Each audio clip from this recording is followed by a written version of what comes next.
Good morning, how are you doing? I'm Andrzej Nedoma, your business coach and business advisor. Today I'm in Warsaw visiting one of my clients, but before I get there and get down to work on building the business of this client, let's discuss the topic for today, which is managing conflicts.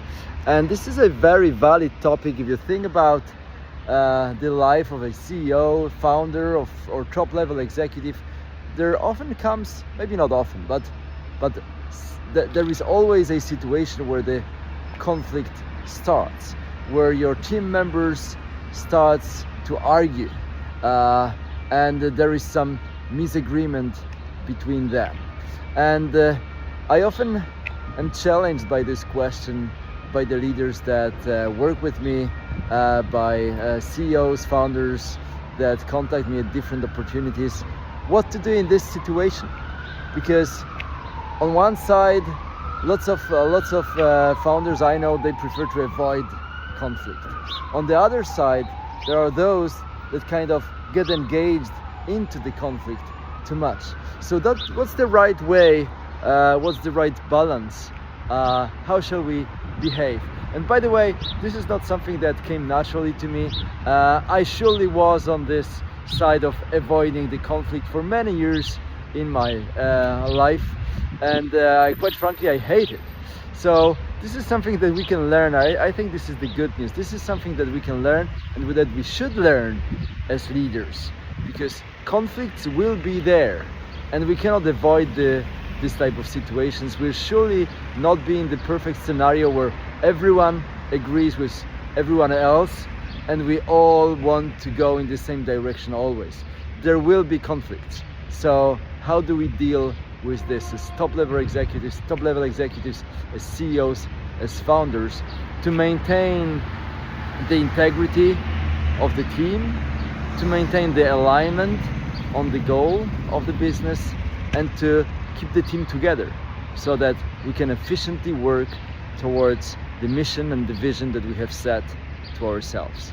Well, already if you put that question that way, you have several hints in the way I've put this question, because I said so that the team stays within integrity, so that we go together efficiently towards the goal, the mission, that vision that we have set to ourselves. There are some hints in this. We want people to be able to feel free to express different opinions. So that's good. We want this conflict of opinions to be productive from the perspective of the team building, from the perspective of the strategy of achieving our goals, of how we can get to realize our mission, our vision best.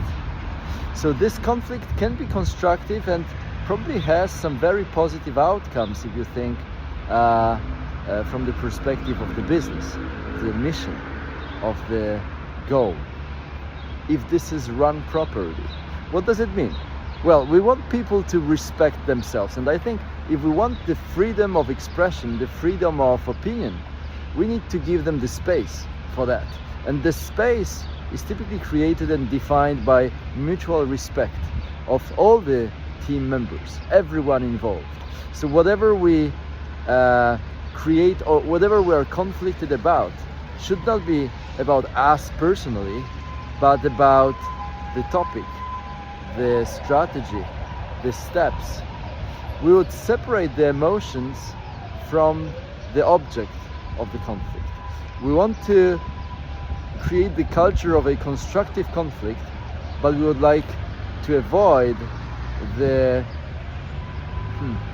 negative emotions towards people or conflict against people. We do not want to quarrel against people. That is not something that we professionally would like to accept, because this is close, or indeed this is a sort of abuse, whether this is verbal or hopefully not physical.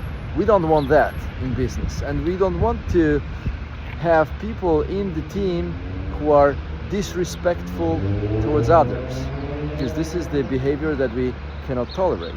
But we want to accept the fact that we are not agreeing on the way we want to do things. And if we can discuss on that, like balancing the emotions or controlling emotions, but at the same time staying focused on the positive outcome from the perspective of the business, then this conflict can be truly constructive, can build some better ways, can lead to better solutions. We accept the fact that people are different, and we accept the fact that they have different background, different experiences, and so they have also different opinions. What we need to ensure is that they present the same culture, high culture, and that they respect values and they respect each other. That we need to protect